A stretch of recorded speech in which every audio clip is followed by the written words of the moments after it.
and tools that are at your disposal for you to use in packaging your lesson and being able to deliver the lesson to your clients.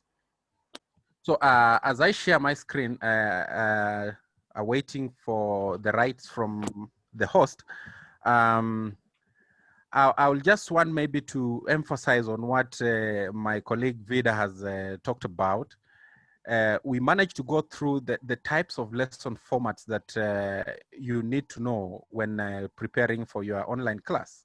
We had the self-paced learning, where we talked of the synchronous way of the asynchronous way of teaching, and we had the instructional guide way, where the teacher, or the live session where the teacher has to be present at the same time as students for you to have some meaningful engagement with the learners.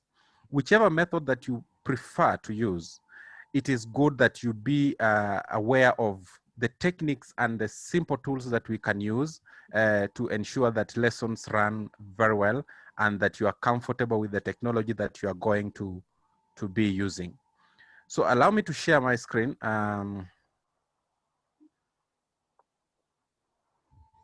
So from where we are, probably just before I do that, let me disable the annotations and then expand this to a much bigger. Okay, so this pillar on content development today, we have said that you need to review your lesson plan with respective supporting skills, and that under each lesson plan that you have designed to teach with it, you need to create an interactive content that your learners will be glued on. Remember, these are lessons that you are not physically in contact with the learners, so monitoring might become a challenge. So in this case, your content that you're going to present to the learners must be very appealing, so that to have it delivered within the concentration span of your clients. So it will always be good for you to maybe introduce the students to the concept, and then you also allow the students to work on skills by themselves. Let them have a touch of the lesson. Let it not be from you, the teacher, to them. Let it be an interactive session where they can collaborate still virtually. They can do things together. They can participate in by contributing to projects and all that. And then also remember to have a summative, a form of assessment that will gauge the learning, or that will be a measure of learning that has taken place within your virtual classroom. So a case scenario, probably maybe you are a physics teacher, or you're a science teacher, or you're a languages teacher. You want to introduce a concept on the given area of expertise that you want to engage the learners with. So how do you introduce the concept? How do you ensure that you have engaged the learner? Well, multimedia content, or content that is interactive, things like videos, things like sound, things like images, things like simulations are very, very, very important for you to use alongside your instructional way or your pedagogy way of delivering the lesson, to enable the learner to have an insight into different approaches as they do their learning. So how do you get this content? How do you get these videos? How do you get these sound clips? Where do you get the simulations? That is what I want to take you through. And therefore, for this lesson, I'll be taking you through resources that you can use to curate or to make your interactive content to ensure that your lesson is a success. So I'll take you through four main resources that are free of charge, that you'll be able to access from the different platforms on the internet, and you can use that to blend in your teaching to make it more interactive. The first resource we'll be looking at is open education resources, what we refer commonly to as OERs. We shall also look at how you can blend your lesson using, for example, digital storytelling or photo stories. And then we shall also look at things like concept maps, or how do you use mind maps in designing your lesson for your learners to be able to follow in through. And then finally, I'll take you through a packaging of the lesson.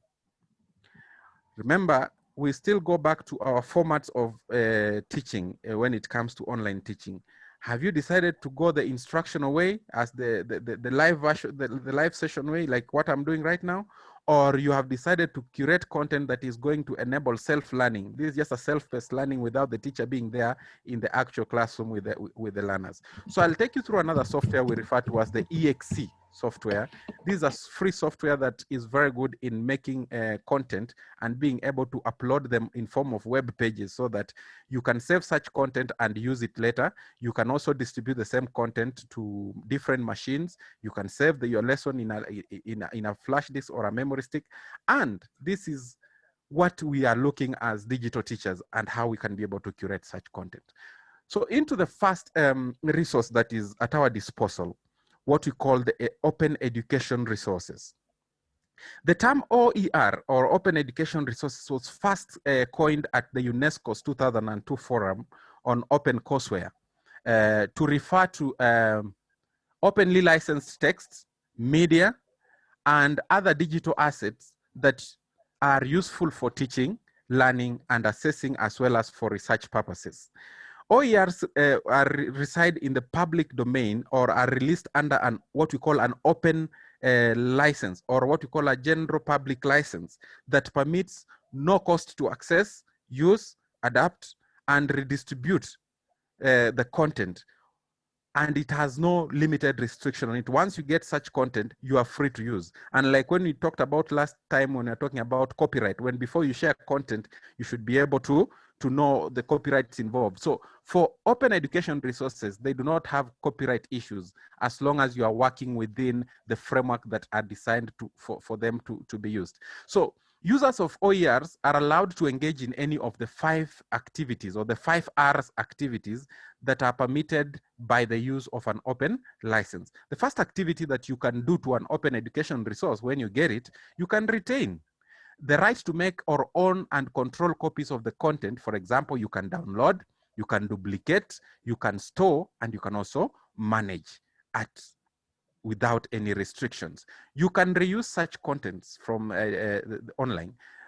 For example, the right to use the content in a wide range of ways. This is in class, in a study group, or even on your own website, or even in a video. You will not have legal issues on litigation of copyright and all that.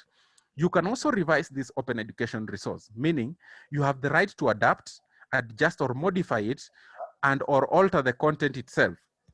For example, you could translate the content into another language for your own use. You can also remix, meaning you have the right to combine the original or revised content with other materials so as to create something that is new, yeah? And then you can redistribute. The 5th R, redistribution. So you have the right to share copies of the original content, your revisions, or your remixes with others. E.g., you can give a copy to your students, you can share with your colleague in the staff room, or you can decide to send it to your other friend somewhere in another country or in another county. It will not bring an issue. So as we look at the 5 R's and why open education resources are very, very important, we've said that these are resources that give a variety of materials from which we can build classes from, or from which we can build lessons from, without necessarily having to start from scratch. For example, if you are to want to make a lesson plan in mathematics, sometimes it becomes tedious to make a lesson plan, let's say on a number line or on place values. When you start, you see, you will have to invest time in that. But here, you don't have the time probably to start from scratch. You can be able to go to a certain site, get the same similar lesson plan, adapt it or change it to suit your students or to suit your learning outcomes, and you'll be able to save time of the lesson planning and all that. So the importance of open education resources, they are, one, they can be, they have what we call the expanded access to learning. In other words, they can be accessed anywhere at any time. You can imagine you can be able to get a book or lesson notes or lesson plan from an online site or repository without necessarily having to call somebody, come and open for me the school library, I need this textbook, you see? So they have this characteristic we call ubiquitous, meaning they are available anywhere at any time. Adaptability or bespoke, that means the ability of these OERs to be modified. In other words, they can be narrowed or customized or tailor-made to suit topics and content that is relevant to your classroom or is relevant to your learners. The OERs are also versatile. In other words, they have an enhancement of the course material such that texts, images, and videos can be used to support different learning styles and different learning approaches. OERs are also bear this characteristic of what you call proliferation, meaning they have ability to be disseminated very fast over the internet. For example, when I share, let's say, physics notes with one of you on this forum, you can also distribute the same notes via WhatsApp or via any other social platforms to other teachers everywhere. And like if I was to bring you a hard book, a hard text copy, a text copy, before you distribute this to 10 colleagues, it will mean you will be moving from one point to the other to distribute this resource. But with the OERs, they can be distributed over the internet within the shortest time possible, and therefore making accessibility a real thing. And then they are cost saving or cost effective. Why? Some of you who did the education course, or maybe who went through college, you might have been given an assignment some time back by your lecturer, and they tell you to go to the college library, search for this book. By the time you get to the library, you realize that the book has already been booked like 4 weeks ahead. You cannot access it. What if this book was in form of a soft copy? You will not need to go and buy the book because you cannot access it in the school library. Rather, you can maybe get it in a soft copy and use it. You have the freedom of use. You don't have the struggles to return the book to the library before the given 2 weeks elapse. Hence, you be fined. So cost effective meaning they are cheaper to access. You don't need to buy a book, and then once you're through with that unit, you no longer need the book. You now start thinking about reselling the book. So that is just but a few of the benefits and the features of using open education resources. Also, as we look at the open education resources, we want to look at a scenario whereby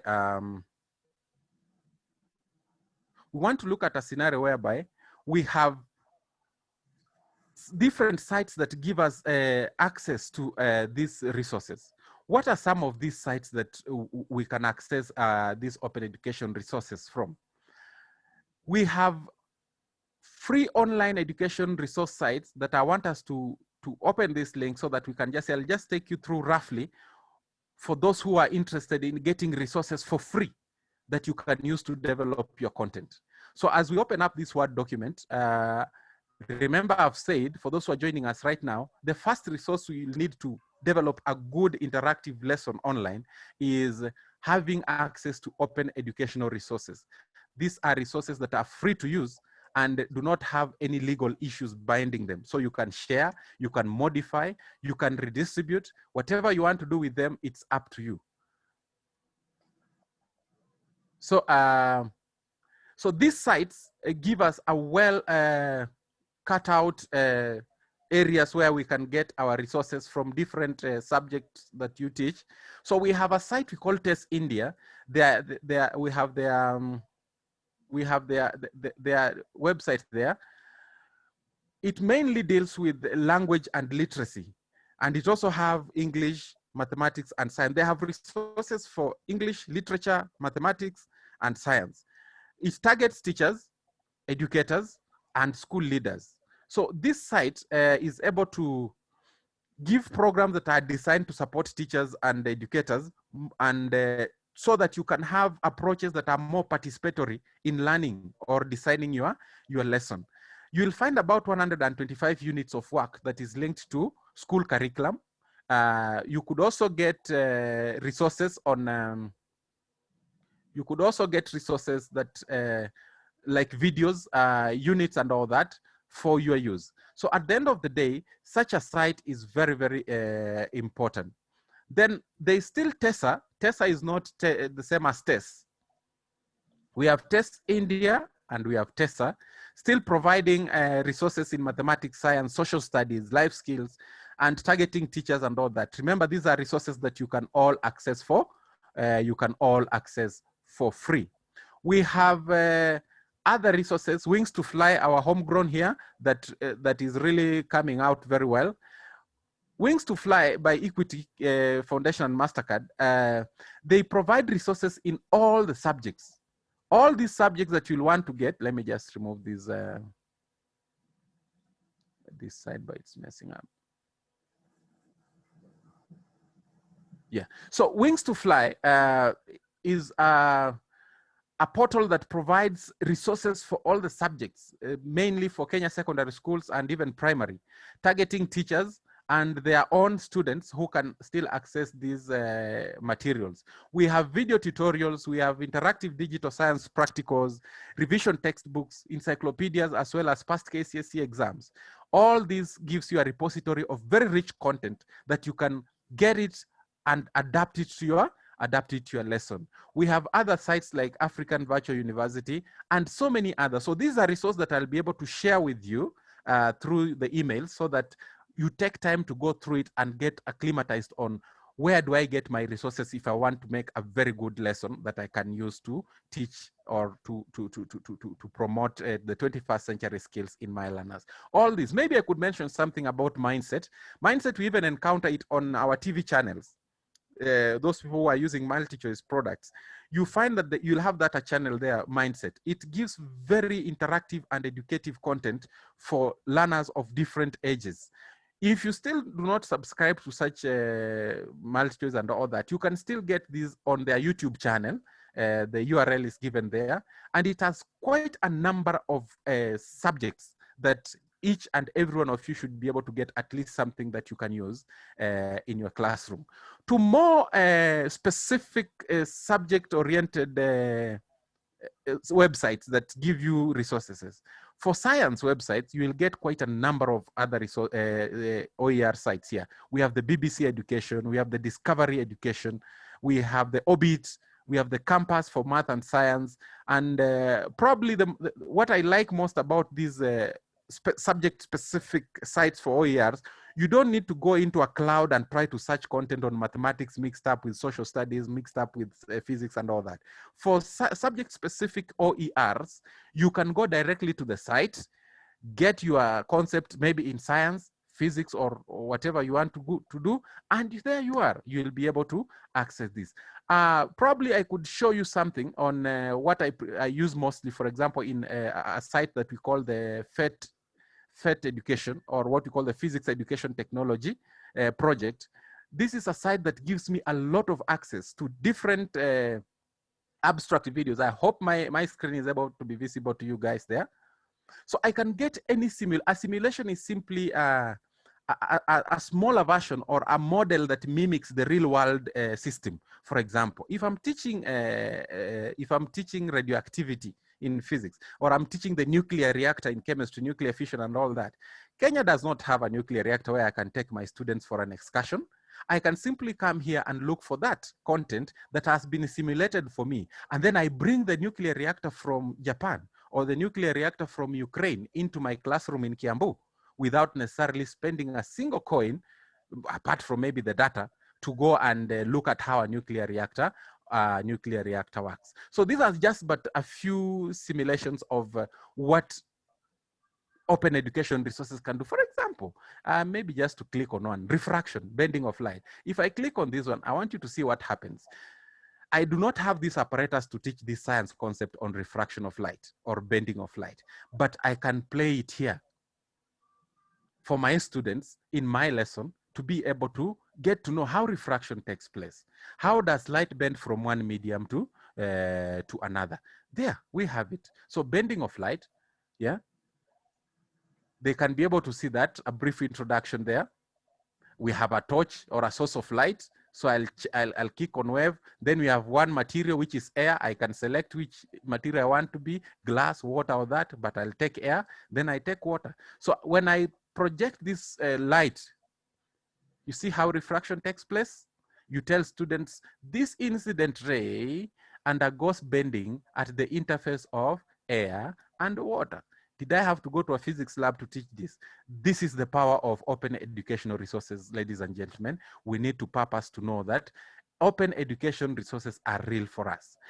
We can also, moving away from the open education resources that are, let me say, a bit foreign to us, we have our very own homegrown open education resources that have been made by you and me, educators who are here. Some are here, some may not be here.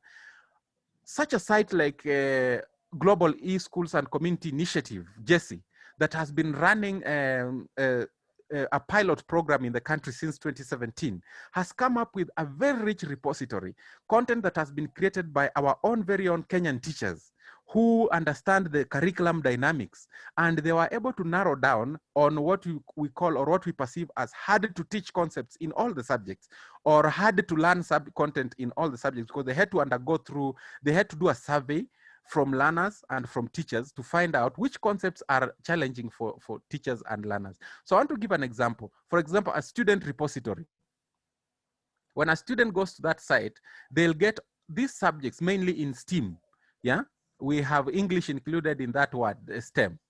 Yeah, so a student, for example, picking a subject like physics. Yeah, when he goes, and it's free. Yeah, you only pay for your data to access the resources. So a student selecting a subject like, let's say, physics, it will open for them. Unfortunately, this content that has been piloted, first of all, for the secondary schools. The next phase is on primary schools. We also create such repository content. I'm happy to have been part of the team that came up with these resources. So if you choose, like, let's say, a Form 1 physics class, you want to look at a concept like measurement. You as a teacher, you don't know where to start. Textbooks give different versions of how to teach this topic, but look at that resource. This is a self-paced lesson that a learner can be able to go through. You can borrow a lot from this, know how you'll structure your lesson.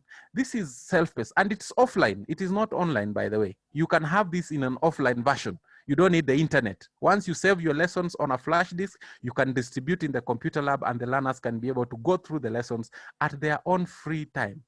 My friend George is the one who came up with this lesson. Very good. So you can see how best I'll be able to take you through later how this lesson looks like when I'll be talking about the EXE software. We still have Snaplify. Snaplify is a homegrown site that gives you access to millions and millions of ebooks. There are some that you'll have to pay a small fee, but some they have partnered with local publishers. You can get all your ebooks on this platform called Snaplify. They have a range of wide area of books, storybooks, and all that. And your students can also sign up for free, and they get access to storybooks, all those set books you guys tell people to go and buy. You'll get them for free on this site. Those are such sites that I'll also be able to share with you so that you can be able to navigate through that. Those are open education resources and what you can do with them. Concept maps, another very important tool or resource that you also need to be aware of when designing your lessons. So a concept map is basically a virtual organizer that can enrich students' understanding of a new concept. Graphic organizers help students to think about the concept in several ways. Most concept maps organizers will engage students in answering questions such as, what is it? What is it like? What are some of the examples? If you can look at the slide on my right on your screen, you'll be able to see that that's a very simple map that can be used to teach characteristics of plants without you necessarily having to write up the notes and dictate to the learners and make serious PowerPoint slides to teach learners on plants and their characteristics. So looking at that, a plant has roots. Roots find water. A plant also has leaves. Leaves need water. Leaves are green. With such a map or with such an image, you can teach a lot without necessarily having to struggle with the PDFs and the Word documents on writing notes or about plants and all that. Yeah. So concept maps can also be used, let's say in English, maybe in planning a story or even an essay of a few hundred words. Yeah.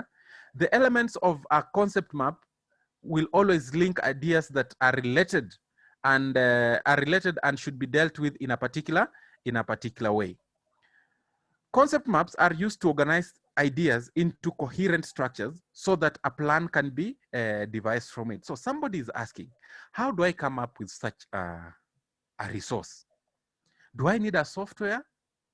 There are some that you need a software, but you don't need a software to come up with a concept map. You can do even a concept map on your paper, on a manila paper.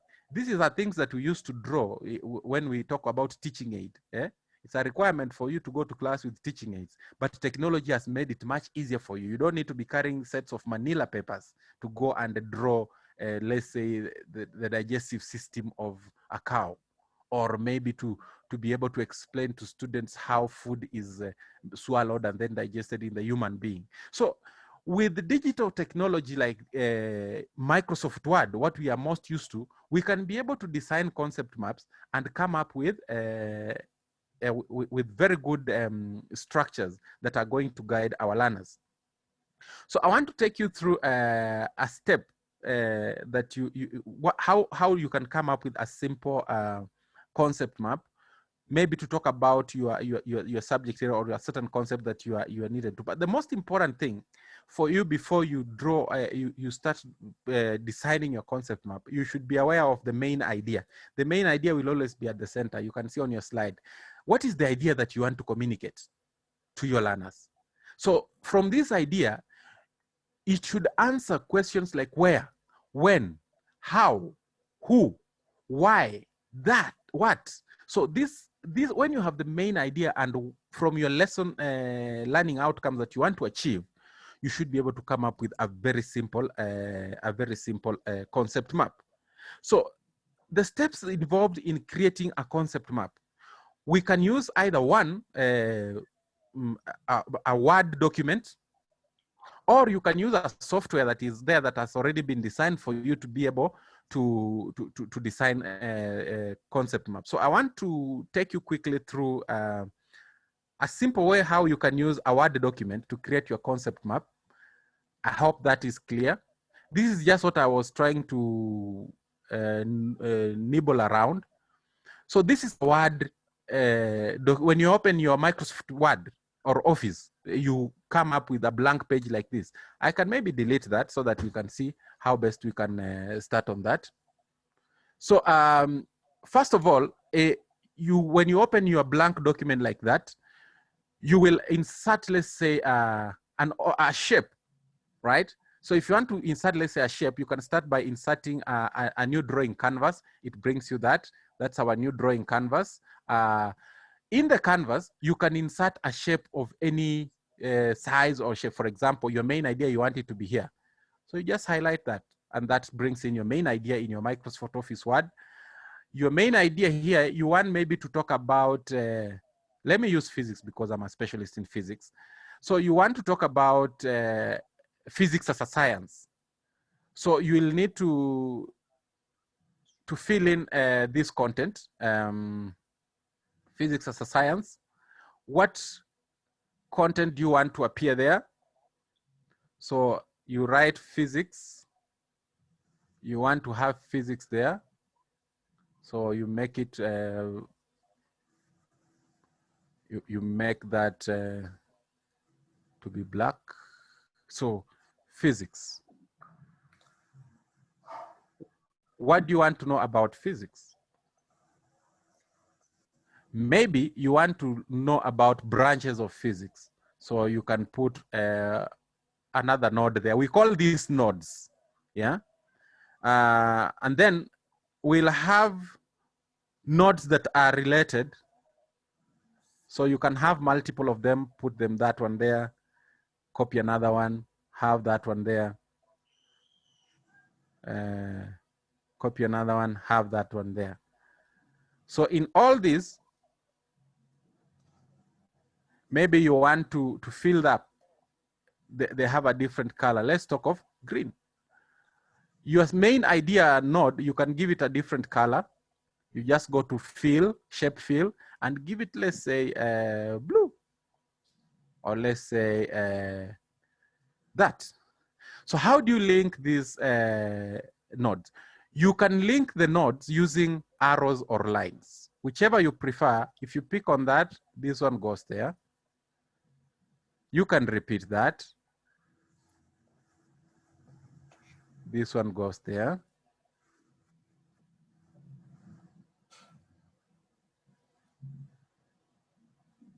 You link that.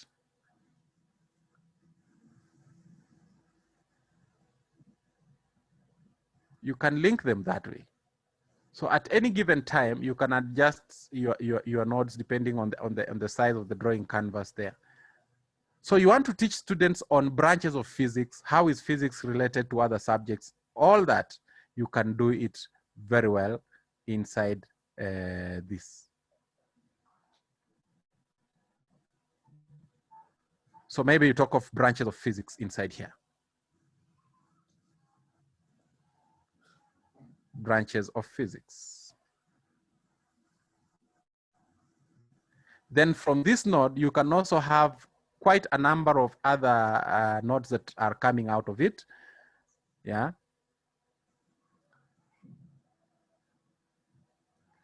So basically, you can be able to create a concept map to try and teach a wide coverage of content within a very short time without you necessarily bothering people with the notes. Have you seen my notes?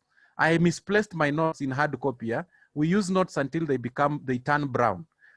Digital notes never turn color, and you can always reuse them forever and ever, provided you know where you saved them and that your system is not infiltrated with viruses. So such a thing, you can come up with a very good concept map. Maybe just to take you back onto an example of such, what I had made initially. So looking at that, look at that concept map. So probably if I might bring in a more interactive one. Yeah, so maybe let me open up that. This is what you can come up with when you are trying to teach. For those teachers who are physics teachers in the house, you will agree with me that teaching this topic on introduction to physics can take you about 5-6 lessons. Yeah, but within 1 hour or within a double lesson, you can teach this content effectively without having trouble. So starting with the subject physics itself. So you see, when you are presenting this to your class, you don't have to have the chalk. You are simply have your computer there, or if your school is endowed, you can have a projector. You can be able to project this on the wall. You don't even need a whiteboard. So talk about physics, for example. What is physics? You come here. A branch of science that deals with study of matter and its relation to energy. And you can also teach this, like what I'm doing right now. You're able to follow through what I'm teaching if you're my students. You come to branches of physics. What are the branches of physics? One, mechanics. And what does it deal with? We have thermodynamics. All this at a click of a button. Once you're done with branches of physics, what is the relationship of physics and other subjects? How does physics relate to history? How does it relate to mathematics? How does it relate to biology? All these grouped together. And then you come and look at what are the career opportunities in physics. When you study physics, what can you become? I always start by this, education. I'm a teacher and I'm earning because I did physics. Yeah. Before I talk of engineers and all that, I first of all drum up support for education, because learners nowadays, you ask them, what do you want to become? Nobody wants to be a teacher. But you can see what teaching is doing to every one of us. While people were being not paid in COVID pandemic, everybody was earning who was a teacher and the government. So teaching is good. Always be proud of it and drum up support for it anytime you are engaging with your students. So this is basically what a concept map looks like and what it can do.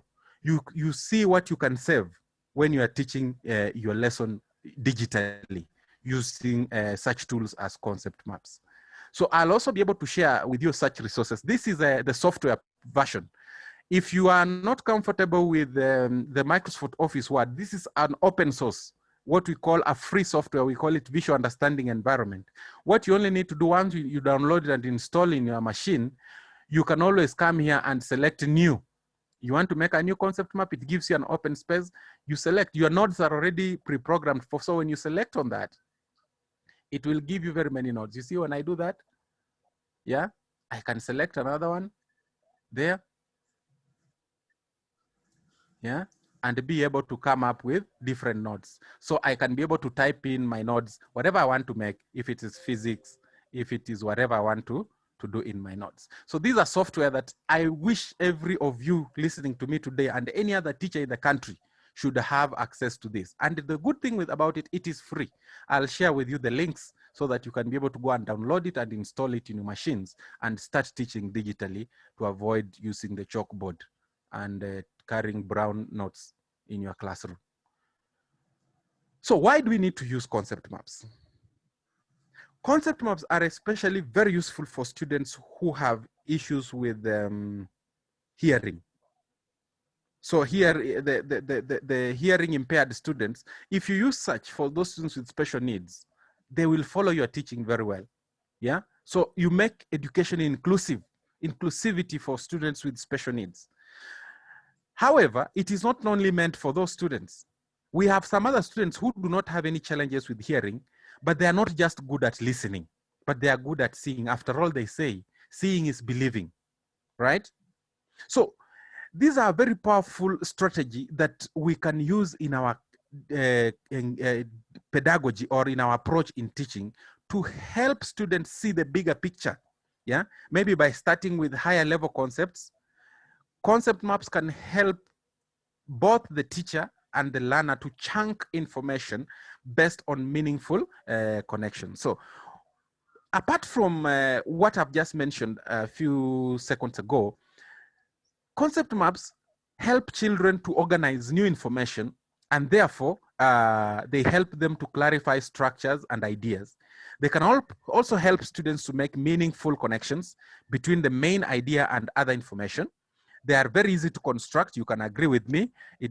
I didn't have to smell the smell of the felt pen to draw a flowchart diagram of the contact process, or to draw the flowchart diagram of any other diagram, the brake system, hydraulic brake system. I only need my computer and my mouse, and I'm able to construct very neat and elaborate diagrams that otherwise would have taken me 3 hours to draw, and the rubbing and all that. Concept maps also help in memory recall. Remember in the cognitive skills taxonomy we tackled last week, we said that when designing our lessons, we should always align our lessons to the 6 levels of the Bloom's taxonomy. Yeah, they help students see relationships between ideas, concepts, or authors. They also help in developing higher level thinking skills. For example, create, analyze. When you give students an assignment to go and create a concept map about a certain concept, a certain subject area, you are invoking creativity, analysis, and evaluation in these learners, hence developing their higher order thinking skills. Synthesis also is a very good skill that students will learn from this, because they'll have to analyze situations and be able to come up with such kind of resources. So as you plan your lesson and to deliver it online, think about such resources as concept maps. They will go a long way in ensuring that you as a teacher, you are exemplary in what you will be doing. So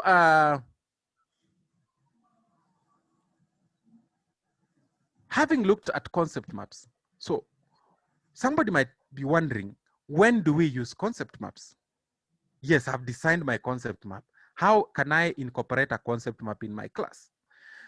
Remember, first of all, before you introduce the idea of concept maps and doing it, you will need to clearly take the students through the idea of creating a concept. Remember, I said, if you do not have access to infrastructure such as computers and or laptops, you can still design your concept maps on board. You can draw a concept map, an idea on the board, and let students populate it just to try and bring them, we call it onboarding, to know what concept mapping is all about. So concept maps are a very beneficial model that can help students understand the processes, and therefore you can use concept maps in quite a number of ways. For example, you can use concept maps in class pre-assessments. Yeah, maybe prior to a discussion of a certain topic, you can ask students to create a concept map. Then as you discuss the information, they can add to or modify their map to reflect their understanding about the topic. Yeah, you can use concept maps in small group activities. For example, you can give your students a problem or a case study or a question about a key concept. Divide them into small groups, let's say 4 to 5 students. Have each group create a concept map as they analyze and synthesize previously learned information into this new scenario. Have the groups present their conclusions. By having the groups present their conclusion, you can now have these students being able to have or develop that creativity of collaboration and presentation. You can also do as a whole class activity. Yeah, what do you mean by doing a whole class activity? As a class, maybe you can be able to create a concept map. You can be able to create a concept map and use it as its springboard to discuss relationships among the concepts and ideas listed in the map. You can also use a concept map for testing. Testing in this case, you can tell students to fill in the blanks. Yeah, maybe before class, you can create a concept map of the material you want to cover in class, then remove some of the concepts and or labels or nodes you as the teacher, and let the students partially complete the concept map. You see, now you are testing their ability to recall and all that. You can then also organize your research. You can use concept maps to organize your research. For example, you can use a concept map to build and organize your ideas and details and find connections between ideas. Other than what we have mentioned here,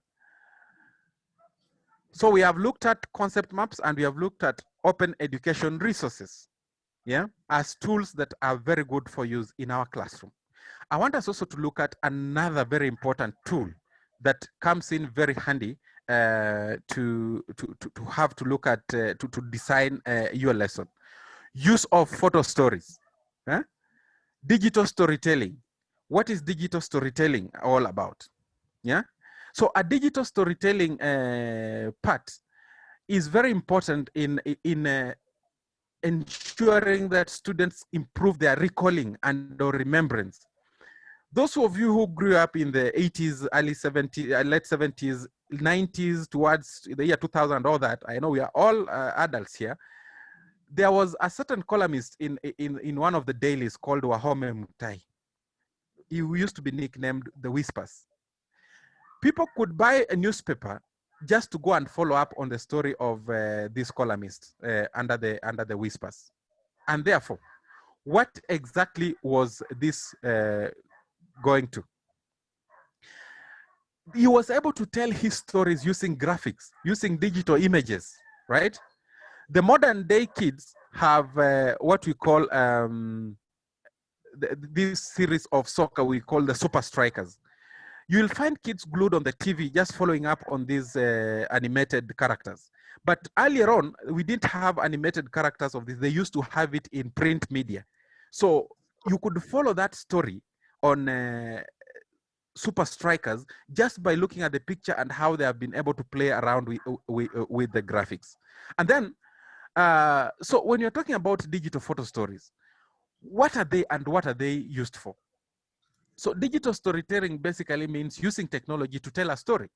Yeah, it can be used to reinforce subject matter, share an experience, or present some new information in creative and interesting way.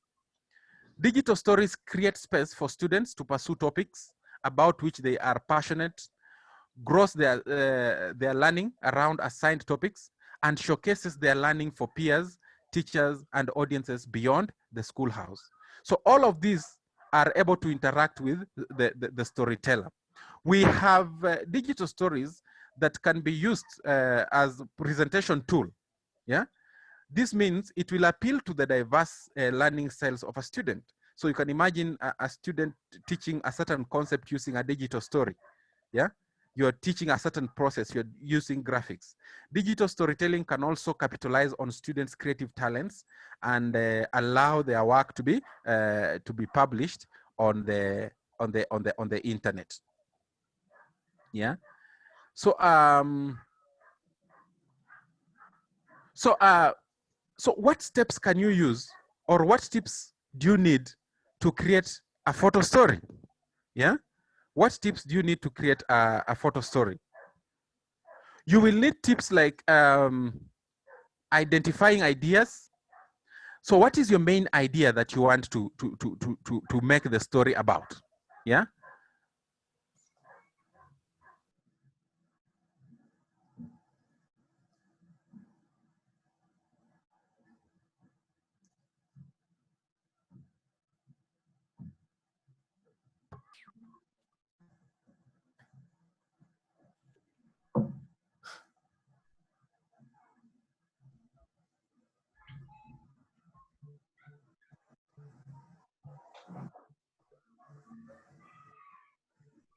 Hi, Teacher Maxwell.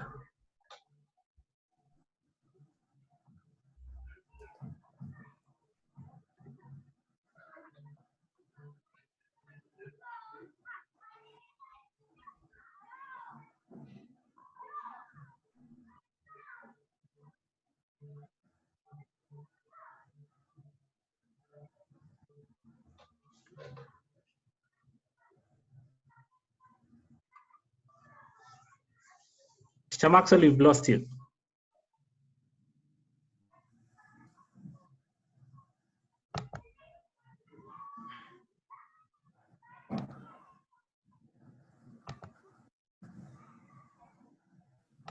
Hello, Kiko.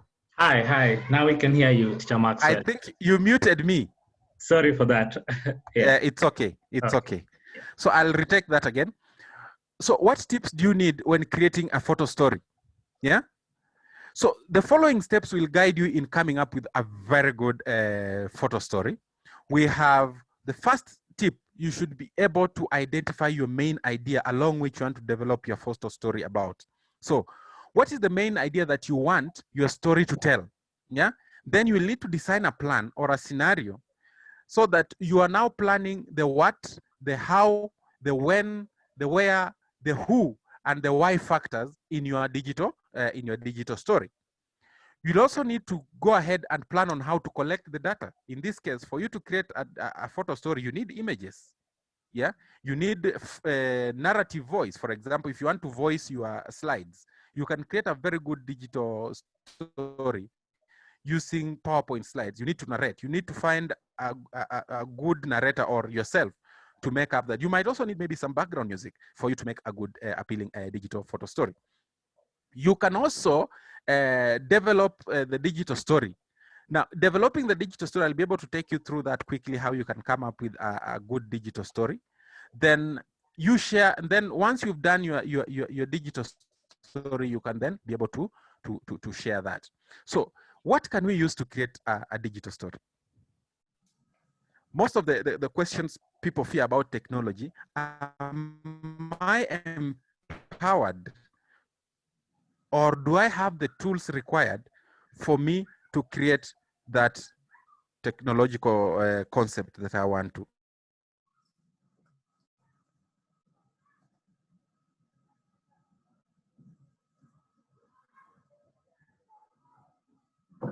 The PowerPoint slides that we always use, like what I'm using to create an example.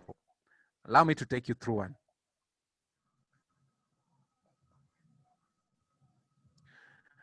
I bet we can all be able to see my screen. Can you see my screen? Yes, you can see your screen, Teacher Maxwell. Very good. So this is a PowerPoint software that comes with any Office software that you install in your machine. So how can you use such to create a digital story? So I'll open a blank slide like that. Then in my slide, I want to insert, let's say I want to teach about volcanic mountain, for example, in social studies. So I'll maybe want to insert an online picture there. So you can insert, you come to the insert tab, pick a picture. If you have already downloaded the picture, well and good. So I can search for a picture, let's say volcanic mountain.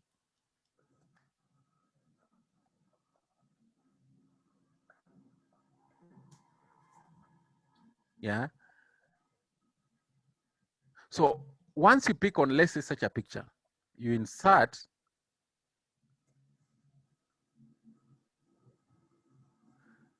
My internet's a bit slow, so I know it will take some time.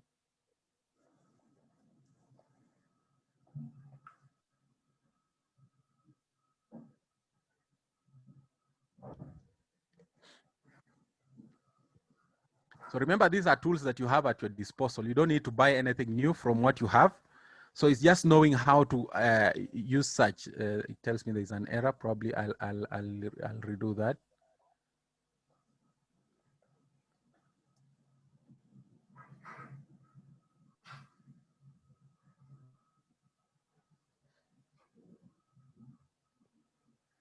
This is a slow process. Let's allow it to. So basically, what I'm saying is, you can use what you already have to come up with very exemplary lessons for your learners and for yourself. The main thing here is for you to understand what tools do I have at my disposal to come up with a good lesson. Yeah. So remember, I've said you need to identify the main idea that you want to talk about, the design a plan. Yeah. And then so the layout, I want to change this to just a blank PowerPoint. Then I want to insert, let's say, a picture there, depending on the main idea that you want. Yeah. Let me talk about maybe the sea. So maybe I want to bring in. I want to teach students about modes of transport. So sea transport is one of them. So I bring in this picture. I'll make sure I've enlarged it like that. This is just for illustration purposes. So I'll make sure I've filled up that. Then I'll also insert another picture. For instance, maybe I want now to bring in the ship. Yeah, so remember, I'm using Microsoft PowerPoint. So let's say I want to bring in that vessel. I will insert in that vessel, but now let me remove the background of that picture, second picture I've just added. So I have my vessel on the sea. So how do I want my vessel to behave on the sea to teach transport? So maybe I want to move it from the left side to the right side of your screen. So I'll add in an animation maybe. So add an animation, come to more motion paths. So I want this vessel to drag along your screen left to right. Yeah. So I can click on any path that I would wish this vessel to follow. Or maybe I want it to zoom around. So I can, you see that? You can animate that. And as you animate that, you can maybe make the path a bit wider. And then previewing that. Yeah. So you're animating simply using PowerPoint. You can even delay that so that as the vessel continues to move around the sea, you are narrating. You can add a voice. Yeah. So if you slow it a little bit, you can see my vessel moving. And I can be able to add a voice narrating, this is a cargo ship. It is able to ferry goods from one continent to the other. So you don't have a reason of not incorporating such designs into your lesson. I'll also be able to share for a link on this, how you can go ahead and come up with very good photo stories on the same. You can decide to go the software way. The software way is now when you use what you call the P story. Yeah.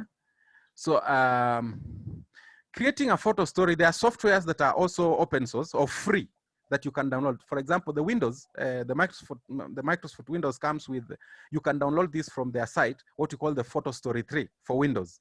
It's a software that is free of charge from Microsoft. And therefore you can use this. The good thing with using the software way, they have already done for you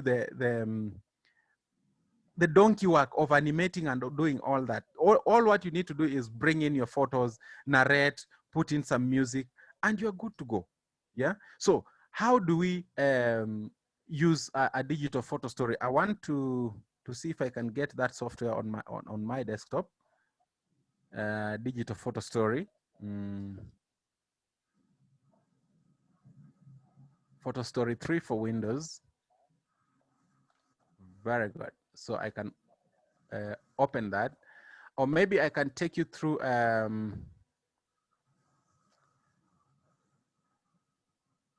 I can take you through maybe one that has already been crafted to see if it will work.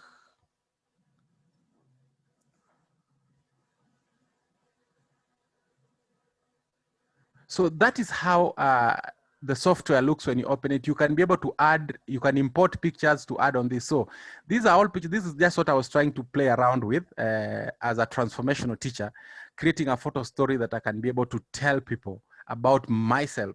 But now transfer this to what you want to tell your students. So probably if you want to have a look at this, I'll be able to preview this for you so that you can be able to see. You can add as many photos as possible. You can add a voice. You can record a voice as you record the voice as the photos will be playing on your screen. Once you're done, then you can preview. Let's preview this.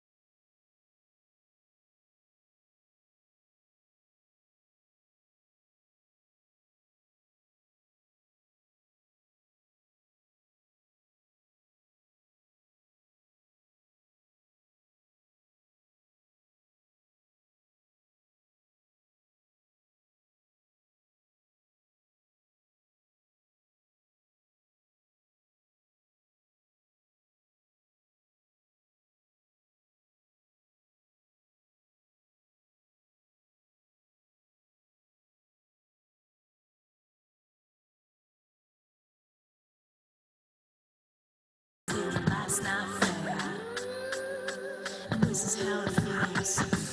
As we go.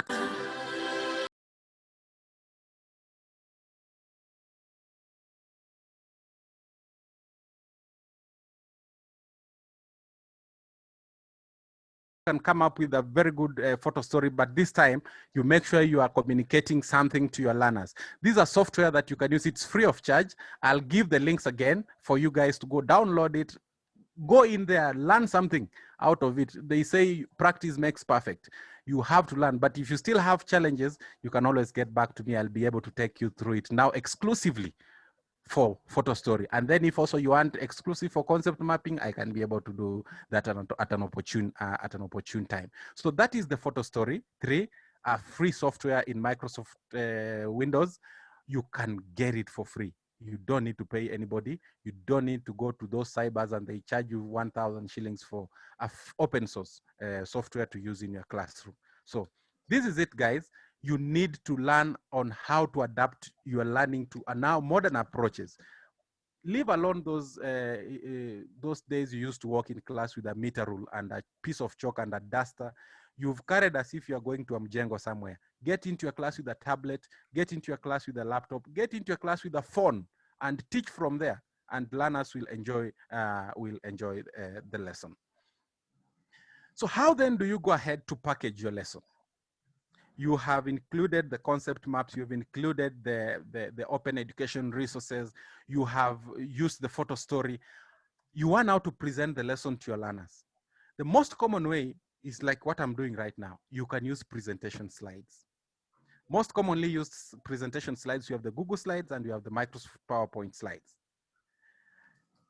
Because most of us are used to this, I will take some few minutes just to highlight on when using slides, what are the do's and the don'ts that you should do.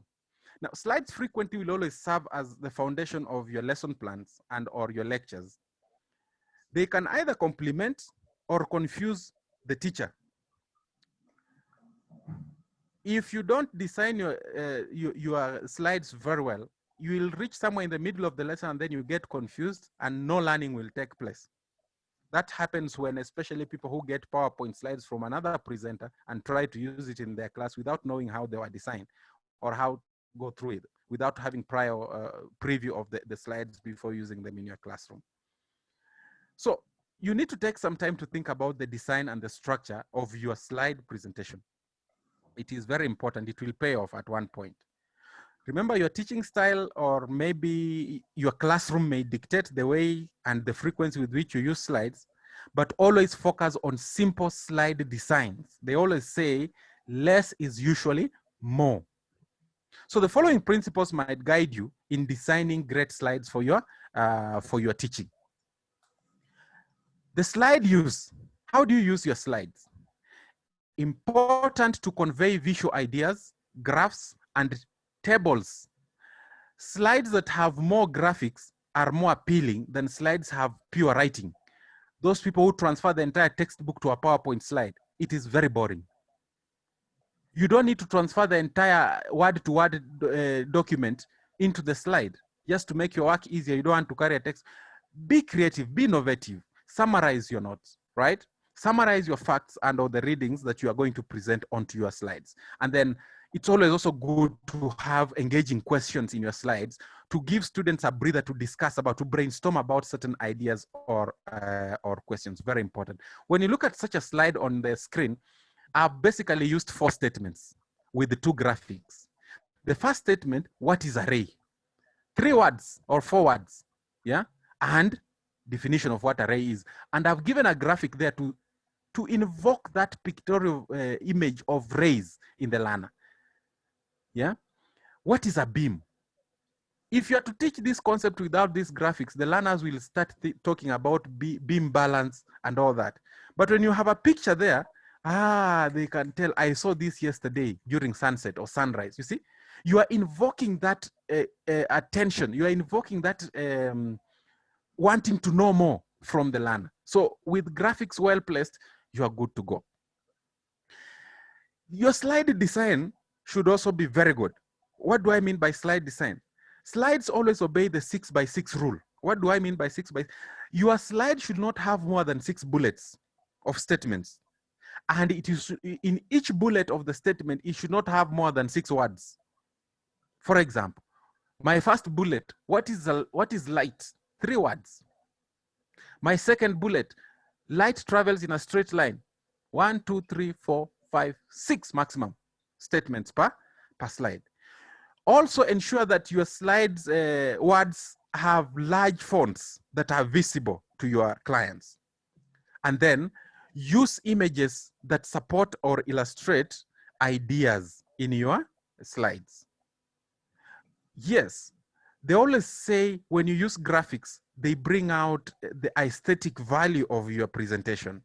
But don't just use graphics for purposes of aesthetic. Let them convey the message you're trying to teach the learners. For example, when I talk of light, I didn't just pick a bird and put there. I had to use something relevant to light, maybe a light bulb there.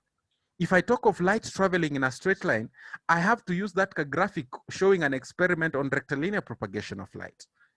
I would have used something else there because I want my slides to be appealing. So match your slides graphics with the information or the message you want to convey. It's also important to ensure that there is flow. Yeah, flow in the sense that let your slides have a certain flow. Have the title slide, have the attention getter or the hook. Yeah, have the topic preview, have the content, the transition, conclusion, and maybe assessment. Let your slides follow just the way your lesson plan had been designed. And also for interactivity purposes, focus on the students. Yeah, we have a habit of, you make your slides very well, but you are not aware of what you put in. So you start reading your slide word to word. It is not good. Have a prior brainstorming, a prior preview of your slides. Know what each slide is talking about. And you'll be able to now channel all your energy, focusing on the student and not focusing on your PowerPoint presentation. Be audible enough. For example, invest in a good headset. We have good headsets on the market that cancel the noise from the surrounding, so that it's only your voice that is audible to your clients. Yeah. Don't be in a noisy background where there is echo. When you are stating a statement, there is an echo reverberating in the ear sets of your clients. You can also, maybe in advance, if you'll be meeting the students face to face, you could provide handouts to support the presentation, not necessarily to replace your lesson, but handouts will help the students. For example, if a student misses a point, you can go back to refer to that handout, what you are talking about. And then always remember to be interactive. Ask questions about the slides and gauge the feedback. Finally, we look at the second mode you can use to present your lesson. The first mode of PowerPoint presentations and Google Slides is maybe when you are doing a live session. A live session meaning you are presenting the learners live, like what I'm doing right now. I'm using slides to present to you. Very, very, very, very effective. But you want to promote a self-paced lesson. You are not there as an instructor, but you want your learners maybe during that period to have learned to learn something. Maybe you get an engagement. Can you prepare a lesson and give it to the learner, what you call a synchronous lesson, a self-paced lesson? What can you use to make such a lesson? Remember, I've said, before even we look at the EXE that is on your slide, you can record you can make your PowerPoint slides, yes, and then you convert them into a video. You narrate them and convert them into a video and share with your learners, send it via email, put it in your lesson management system in your school, let the learners go through the video narration of your PowerPoint slides. That is a good way. The other way is you can use a software. You can use a software to package your lesson content. A very good example of a software I want us to explore today is what we call the EXE Learning. This is also a free software. You don't need to buy it, just download it. That is used to create educational content.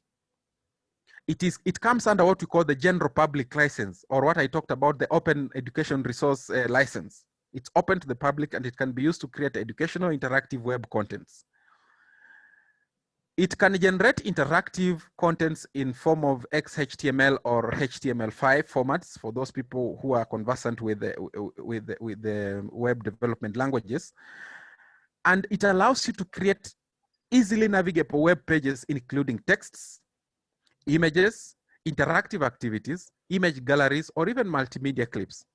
So all educational materials generated with EXE Learning can be exported in different digital formats. You can save them as a video, you can save them as a web page, you can save them in a folder, and they are portable, meaning you can transform them from one platform to the other. You can even upload them in your lesson management system in the school. For example, if your school is using like Moodle or maybe Google Classroom, you can upload your lesson there on EXE.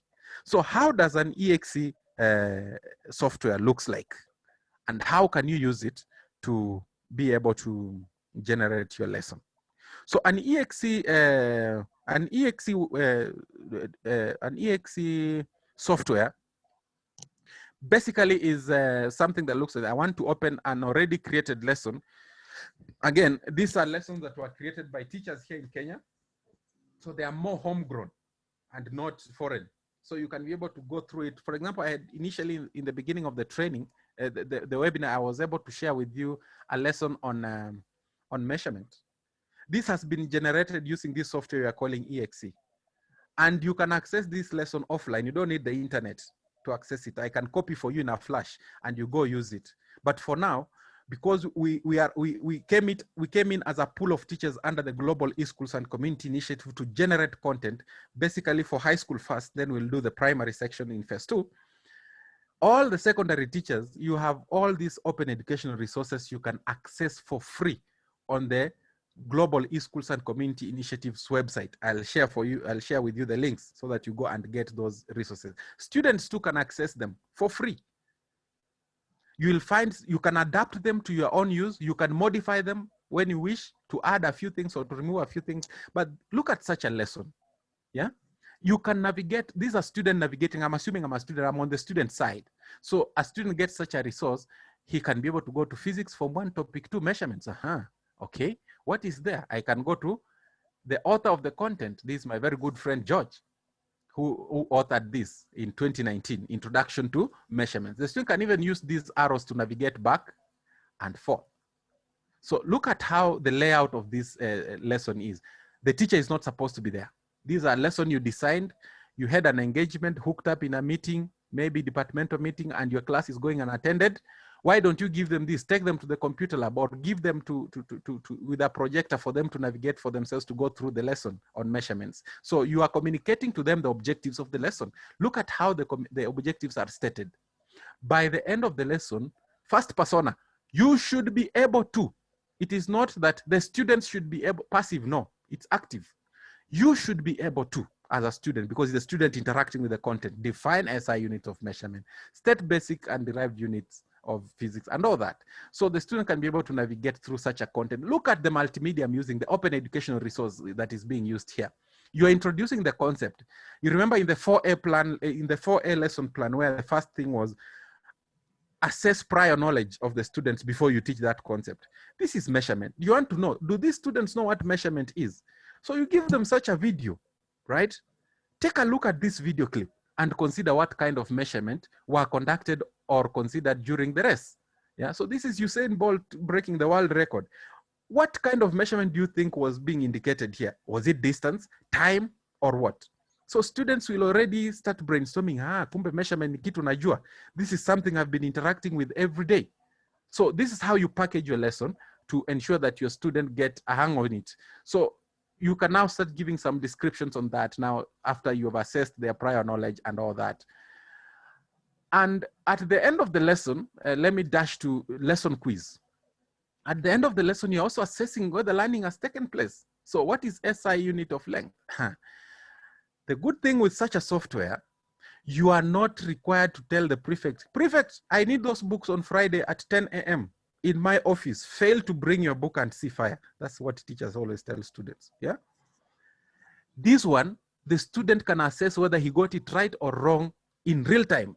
So what is the SI unit of physics, of length rather? Meter. Let's say he chooses that. Which of the listed is a derived quantity? Let's say he chooses time, right? What is unit name of light intensity? Let's say he chooses candela. Which is the least best fits the symbol of density? Let's say maybe he didn't understand well, I may choose here. Which of the listed basic quantities will be measured on events taking place in the clip? That's the clip that we looked at. Maybe I may choose luminous intensity. Then submit answers. He gets the scores there, right and there, immediately. He scored 60%. That means he lost how many marks? He lost maybe 2 questions. So probably once you get that, he can still reattempt. Yeah, he can still reattempt maybe that and correct this and correct this. So if he submits again,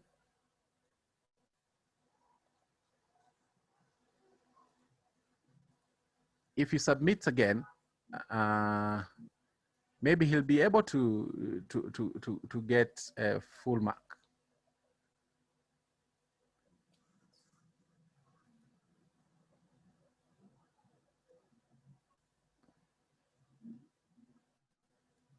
Then submit. He had 80%, you see? So this is how the student can be able to evaluate himself and gauge in real time. So the feedback is instantaneous. It does not need to wait for 1 week for the teacher to mark the whole classroom work to bring the book back to class. So the student can revise and do the work instantaneous. That is the importance of technology, ladies and gentlemen. Let us learn to embrace the technology, and we will have an easy time in our classrooms while teaching. Then, so those are just but a few other lessons that you could come across in your day-to-day teaching. So at Angaza, we provide a platform where you can be able to generate your content, your open education resources. You can make your videos, you can make your photo stories, you can make your concept maps, and be able to upload on your account. Remember, we created accounts for you guys. Make use of those accounts. We are giving you a free resource space. You don't need to carry around books in classroom. Just make sure you have internet. You, over the weekend, you make a lesson, upload it there, save it there for your own use. When you go to classroom, log into the Angaza platform, get your resources, and there you are. Yeah. So for your assignment this week, my teaching principles is I must give a takeaway. For your assignment this week, I've taken you through concept maps, I've taken through photo stories, I've taken you through open education resources. Just design a simple concept map. Just a simple concept map in your area of expertise, then you upload onto your account. As to how to upload that, Kiko will be able to take you through that shortly. But as a recap of this lesson today, what do we take away? Always use multimedia content to create an engaging learning environment for your learners. Use of mind maps as visual organizers to enrich your students' understanding of new concepts. Use photo stories or concepts using technology to reinforce the subject matter and share experiences among your learners. And then know how to package your lesson, whether you will go the PowerPoint way, you'll go the Google slide way, or you will go the software way to devise or to design lessons that are self-paced. All this is at your disposal for free. And you don't need to pay any tuition fee to understand this. Thank you very much, ladies and gentlemen. Over to you, Kiko. Maybe some useful links for you that you might find useful. Probably my host, my moderator will be able to post such links in the chat section. Or if you still need them to be shared, they'll be shared through via email so that you take time to just go through it and familiarize yourself with what you have to do. Over to you, Kiko.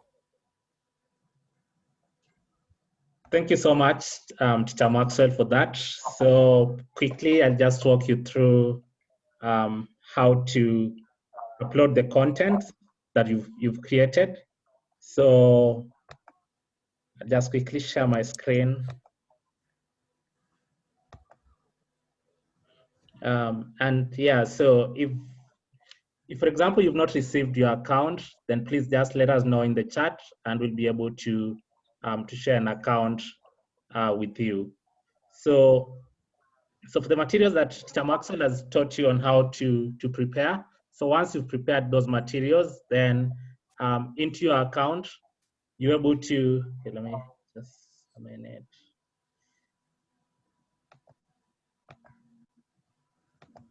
So the accounts that we gave you, one, they'll be able to help you to prepare materials and store that in your accounts for your own access, and that you can also use them in the classroom. And then also for your own students, remember for those who are going to be remotely, and even when they resume the classes, when they can be able to log in from any device and be able to access the content that you've prepared. So quickly, I'll just log in as a teacher and I'll show you how you'll be able to upload the different content materials that Teacher Maxwell has taken us through. So immediately you log in. So last week, I mean, you've all managed, for those who managed to create their learning plans, you should be able to retrieve that. If not, then just let us know. So for example, for those who created their learning plans, as I said, you have to choose the class, choose the subject, choose the topic and subtopic, and then input your skills. And below here, you'll find a table. That table that shows the different skills plan that you've prepared. But for the purpose of today, here we're looking in terms of how do you upload the content that you've prepared. So here, just below the learning plan, then we have this button known as upload notes. And with that, again, you're able to choose the any subject that you want to upload your content. Choose the class, which is form 2, and then I could choose cubes and cube roots, and then I could choose subtopic numbers. So as Teacher Maxwell said, so once you develop your concept map, you could either save it as a picture or an image. You could either save it as a PowerPoint slide. But we encourage that once you've done that, especially for the documents, kindly convert it into a PDF document so that it can be well optimized. Because when you're working on Microsoft Word, once you upload it in a different document, it might be distorted. So we ask that you upload it in form of a PDF document. So once you choose all that, so you come here, upload files. And here, the beauty of this is that you can even do it directly from your phone using the camera. If you have saved your documents from the Google Drive, for those who have Google Drives, you can save that. If you have Dropbox, you can use that. But even also, if you are working from your phone or from your computer, the first highlighted thing is from My Files, and then you'll browse. So quickly for me, I'll just choose a document that I had prepared earlier, and I'll upload it. Just taking some few seconds. So I've converted my document into a PDF. So I'll just quickly open this document. And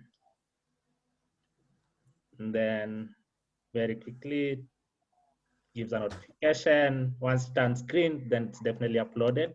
So you click done and it's able to tell you not uploaded successfully. And then you go okay. And then as I mentioned, for you, any materials that you upload, especially from the notes, they'll appear on this tab here known as Learn.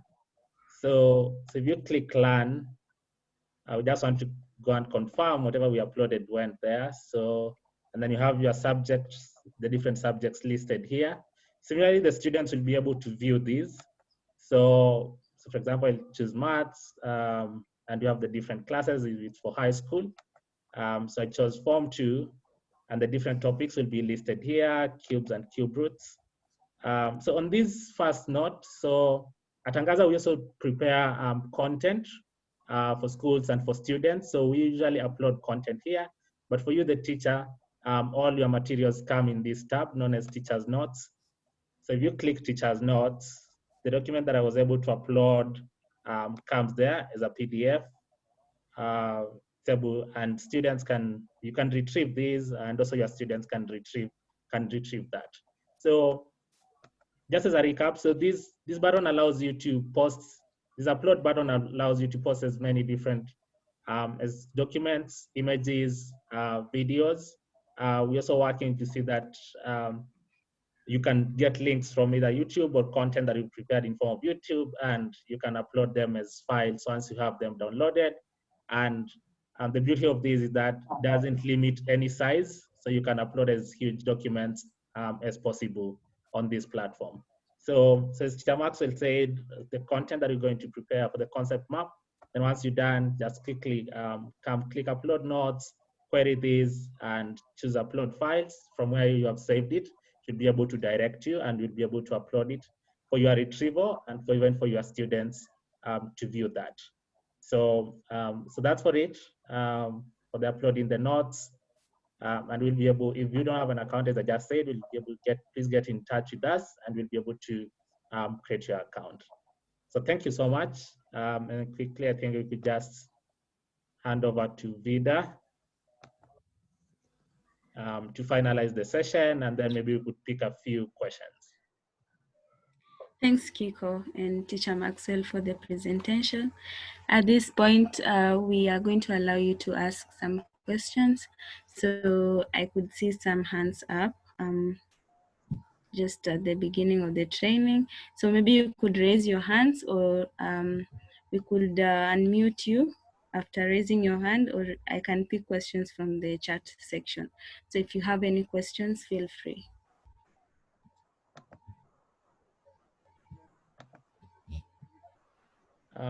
So I think, yeah, thank you. So I see a number of hands. So Teacher Makuka Ambuka, if you could just go ahead and ask the question. Yeah, first of all, I just want to appreciate the good work you've done.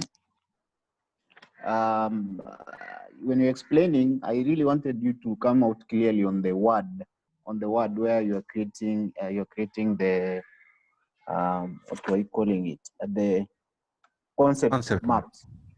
Yeah. Can the way you are highlighting using the software that you are using, can the same thing be happening when you are using Word, so that when you highlight also the notes are brought to the fore when you're explaining in a classroom? So for Word, you'll only need to save it. That's why I said the simple version of creating the software using the Word, that's okay. But for a greater insight into presentation, you go the software way, because it has done all the dirty work for you. For Microsoft Word, you will be forced to be zooming in and zooming out. Okay. For the software, you can just hover your mouse anywhere you want to present, and it pops out, it enlarges. It is an inbuilt functionality. Is that clear, sir? Yeah, very clear. Finally, the last one. Which other options do you have for the Androids? I've seen most of the softwares you're giving are the ones that are using Microsoft. Which ones are you also sharing on Android? So